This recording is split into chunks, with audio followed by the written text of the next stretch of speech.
Before we get into the video, a couple of safety things we must go through. So first thing, unplug the machine from the power supply. Isolate that plug so nobody else can plug it back in while you're working on it. Wear some safety gloves because inside the machine are some very sharp edges. And lastly, if you're not confident doing this, contact your local repair agent to help you out. Okay, in this video we're going to show you how to remove and replace a fridge or freezer door seal.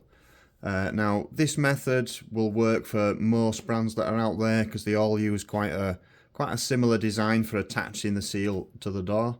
So why would you need to change a seal? Well, if you've got issues with, say for example, frost building up on the front, then that's of your drawers and your shelves. That's a clear indication that warm air from your kitchen is getting past the seal and into the cold zone of your fridge or freezer. So it's well worth having a look at your door seal. So if you shut your door, have a good look round the cabinet itself. Make sure the seal is touching the cabinet. If it's not, if there's any gaps or damage to the seal, and in particular I'm talking about this, then the only cure for it is to replace the seal. Now, in terms of taking off the door seal, like I said, it's fairly common with most brands. The seal itself is just a push fit. So it just pushes onto the door. I'll offer it close to the camera in a second.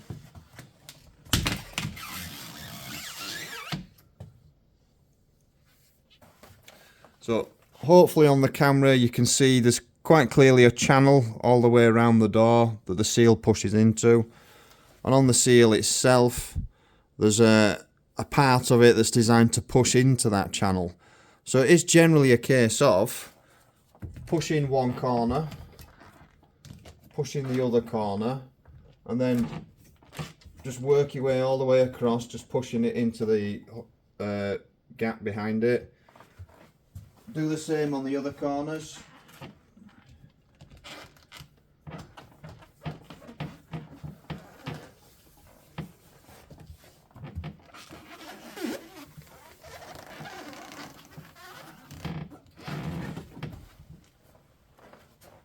And that is your door seal replaced.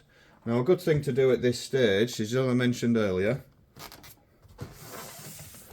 just shut the door and just make sure you've no gaps in the seal all the way around. So all up the side, across the top, down the other side and across the bottom. You don't want any warm air getting in from your kitchen into the machine. Now, good little tip for you.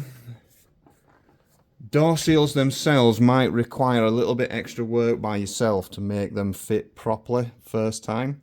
And it all depends on how it's been transported and delivered to you.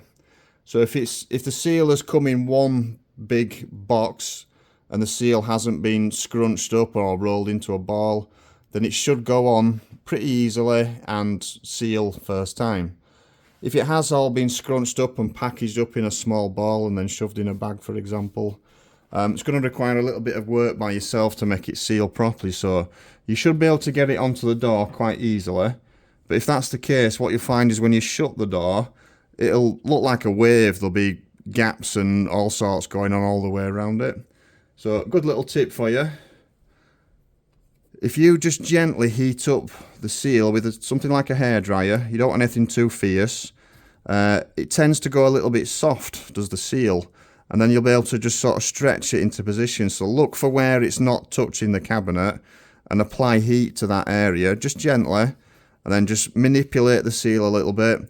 And as it starts to cool down, what you'll find is it will set in that position. And once you've got the seal in a place where you shut the door and it makes quite a good seal all the way around, then just to finalise the process, it's well worth leaving that door closed for ideally overnight, but a couple of hours at least. You know, put simply, the longer the door stays shut, the colder it gets inside. And it does help suck or pull the door into the cabinet and just helps finish off the sealing process. So that is how you remove and replace a fridge or freezer door seal.